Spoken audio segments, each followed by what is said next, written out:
Saudara-saudara, jangan kira kami ini bodoh. Memang ada yang mengatakan saya ini tolol, ada.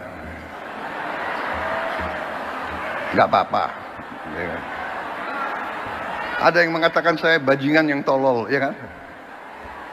Tapi saya nggak sebut namanya, kalian sudah tahu loh.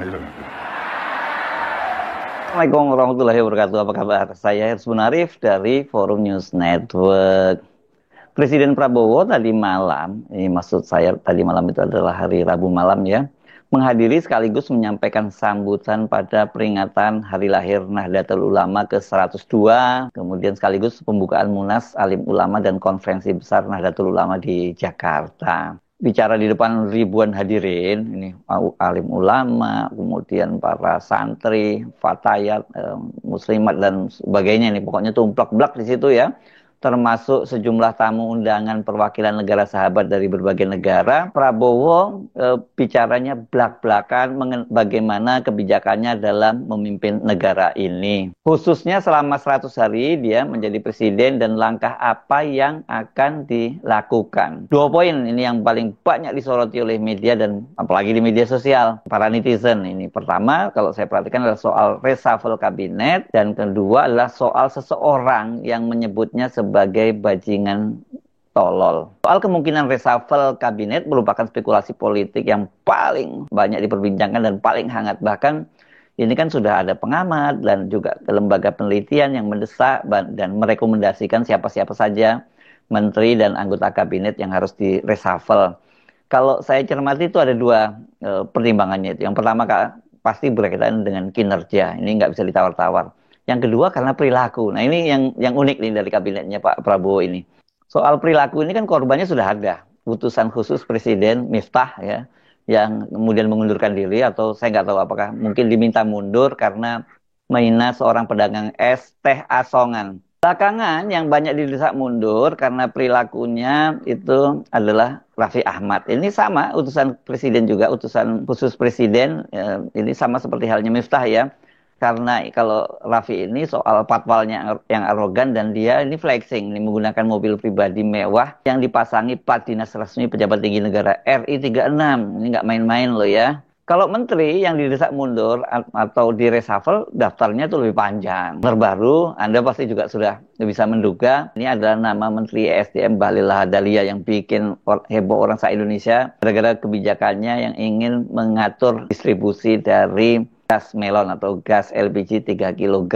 Kalau ini kayaknya nggak bisa ditawar-tawar karena dianggap ini dia juga menyabot kebijakan Pak Prabowo karena dia mengambil kebijakan itu tanpa konsultasi dengan Presiden.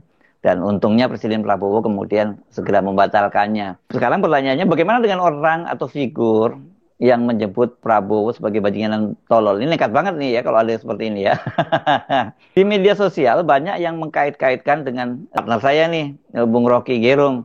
Bahkan banyak ini yang mengirimkan kepada saya link beberapa media dan mempertanyakan kepada saya, benarkah ada ucapan semacam ini dan kapan disampaikan serta konteksnya apa. Nah ini salah satu contohnya nih, link yang pemberitaan yang dikirim ke saya dan mereka kemudian ditambah pertanyaan, apa benar Bung Rocky pernah mengucapkan hal itu? Saya paham maksud pertanyaannya karena ucapan yang sama kan pernah ditujukan oleh Bung Rocky Gerung kepada Presiden Jokowi. Lengkapnya malah bajingan, tolol, dan pengecut. Singkat BTP pada waktu sama dengan akronim Basuki Cahayapurnama alias Ahok. Supaya Anda nggak salah menyimpulkan. Nah kalau ini saya benar-benar ngomong ini ya, nggak hanya mendapatkan kiriman link video atau screenshot dari judul berita dan itu sepotong-sepotong. Kemudian Anda menyimpulkan, Pak Prabowo sedang marah pada Bung Rocky. Saya ajak Anda menyimak secara lengkap pidatonya Pak Prabowo. Benarkah itu ditujukan kepada Rocky Gerung atau kepada orang lain? Sekarang pun, saudara-saudara, kita harus berani. Kita harus berani. Saya ajak semua rekan-rekan saya dalam pemerintahan, dalam kabinet Merah Putih. Saya mengajak mereka, kita harus berani. Berani mengoreksi diri. Berani membangun suatu pemerintahan ke depan yang bersih, pemerintah yang bebas dari penyelewengan, dan dari korupsi.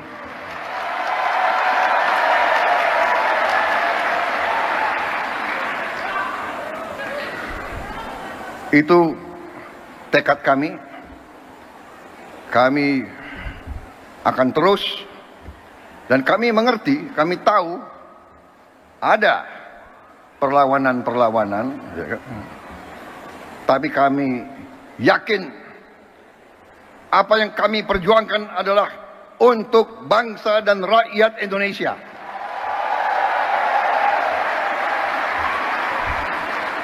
Kami tidak akan ragu-ragu bertindak. 100 hari pertama, ya, saya sudah beri istilahnya peringatan berkali-kali. Sekarang, siapa yang bandel,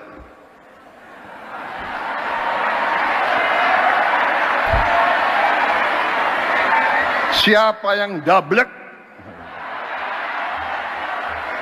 siapa yang tidak mau ikut dengan aliran besar ini, dengan tuntutan rakyat, pemerintah yang bersih, siapa yang tidak patuh, saya akan tidak.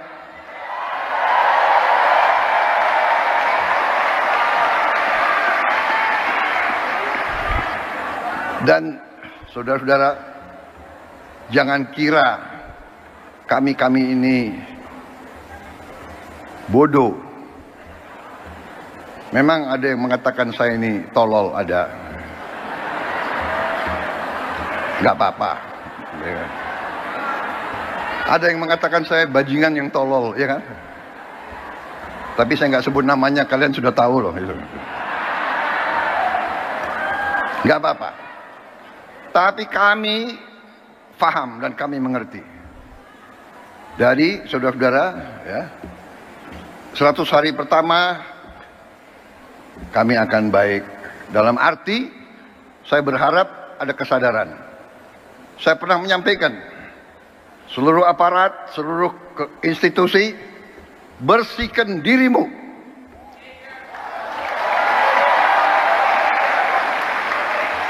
Sebelum kau dibersihkan.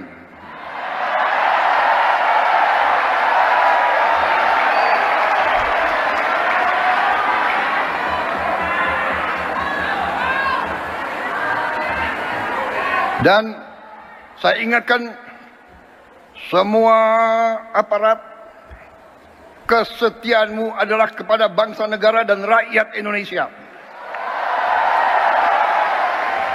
Kalau kau tidak setia kepada rakyat Indonesia, kalau kau menghalangi kebijakan-kebijakan yang untuk membantu rakyat Indonesia, saya akan tindak, saudara-saudara sekalian.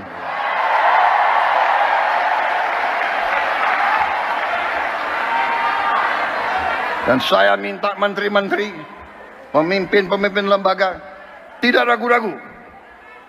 Saudara-saudara kita hanya bekerja untuk bangsa, negara, dan rakyat Indonesia. Terima kasih. Wassalamualaikum warahmatullahi wabarakatuh. Kalau Anda tadi menyimak secara lengkap, tadi jelas itu konteksnya Pak Prabowo itu bicara internal kabinetnya, ya. Jadi yang dimaksud ya anggota kabinet, bukan Bung Rocky Gerung. Clear kok itu ya, saya kira nggak perlu diinterpretasikan macam-macam. Konteksnya seperti itu. Bukan berarti kemudian saya bela-belain karena Bung Rocky adalah partner saya. Enggak. Tapi kalau Anda mencermati tadi, clear kok itu ya. Nah, kalau gitu justru sekarang ini kita sampai pada satu kesimpulan yang jauh lebih serius, lebih ngeri-ngeri sedap gitu kan. Pak Prabowo menyatakan, saya nggak perlu menyebut namanya, Anda tahulah. Jadi artinya itu bukan rahasia umum. Kendati saya sendiri kemudian ngoprek ini gara-gara itu ya, dengan saya googling gitu, saya tidak atau belum menemukan siapa figur yang dimaksud. Mungkin Anda bisa share pada saya, atau saya menduga-duga namanya juga presiden, pasti beliau itu kan mendapat sekali banyak laporan-laporan intelijen, jadi kupingnya ada di mana-mana. Tapi kan Pak Prabowo tadi menyebutnya ke Anda sendiri tahulah itu ya. Jadi maksudnya ini bukan rahasia umum dong ya. Saya kira wajar kalau anggota kabinet seperti ini direshuffle atau bahasanya Pak Prabowo disingkirkan. Kalau katakanlah kinerjanya bagus sekalipun, tidak ada tempatnya seorang anggota kabinet yang menyebut presiden, yang menunjuk dia, yang memberi jabatan dia itu sebagai bajingan tolol. Ini sudah subordinasi, wajib direshuffle. sekalipun sekali lagi kinerjanya bagus sekali, katakanlah seperti itu. Tapi saran saya jangan hanya reshuffle ganti orang, dipangkas saja. Sekalian mengurangi lemak-lemak di kabinet yang sekarang ini kabinetnya disebut kabinet obesitas sampai 109 orang. Tadinya kan disebutnya kabinet gemoy. Kalau gemoy kan masih walaupun gemuk masih ada imut-imutnya, ada lucu-lucunya. Tapi kalau obesitas ini nggak ada lucu-lucunya. Ini berkaitan dengan kesehatan ya. Obesitas itu kan dampak terhadap kesehatan tubuh luar biasa, apalagi kalau terhadap pemerintahan. Soal ucapan Bung Rocky kepada Jokowi soal bajingan tolol pengecut itu disampaikan sekitar bulan Juli 2023 di Bekasi. Ini sebuah acara, waktu itu dia diminta acara buruh ya. Namun ucapan Bung Rocky itu bukan ditujukan kepada Jokowi sebagai personal, tapi jabatannya sebagai presiden dalam mengambil berbagai kebijakan termasuk kebijakan dalam upah terhadap buruh. Waktu itu memang menimbulkan kehebohan dan reaksinya beragam ini. Yang kritis ke Jokowi sepakat ya, penilaian Bung Rocky mereka itu 1000% benar ucapannya Bung Rocky. Yang pendukungnya marah. Itu termasuk pada waktu itu PDIP yang wah masih mesra-mesranya dengan Jokowi.